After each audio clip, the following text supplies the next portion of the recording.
সহজেই কীভাবে butter chicken বানিয়েছি আজকে তোমাদের সাথে আমি সেটাই শেয়ার করে নিচ্ছি। তার জন্য একটা ম্যারিনেশন ব্যাটার তৈরি করছি। নিয়ে নিয়েছি 1 কাপ মতো দই, তার সাথে একে একে অ্যাড করে দিয়েছি হলুদ গুঁড়ো, জিরে গুঁড়ো, ধনে গুঁড়ো, লঙ্কার গুঁড়ো, আদা রসুনের পেস্ট, পরিমাণ মতো লবণ, আর সাথে মোস্ট ইম্পর্টেন্ট জিনিস যেটা, একটা বাটারের কিউব।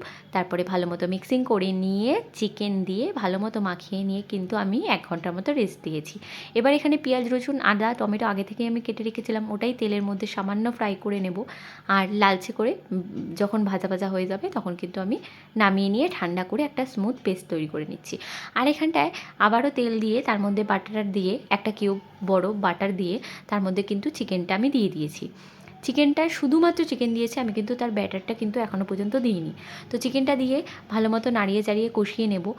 মোটামুটি একটু লালচে লালচে হয়ে যাবে যখন আমি কিন্তু অ্যাড করে দিচ্ছি যে ভাজা মশলার পেস্ট, সেটাই মানে আদা রসুন পেঁয়াজ যেটা ভেজে রেখেছিলাম তার একটা পেস্ট তৈরি করেছিলাম, সেই পেস্টটাই কিন্তু আমি এর মধ্যে দিয়ে ভালো মতো নাড়িয়ে চাড়িয়ে নিয়ে কষিয়ে নিয়েছিলাম।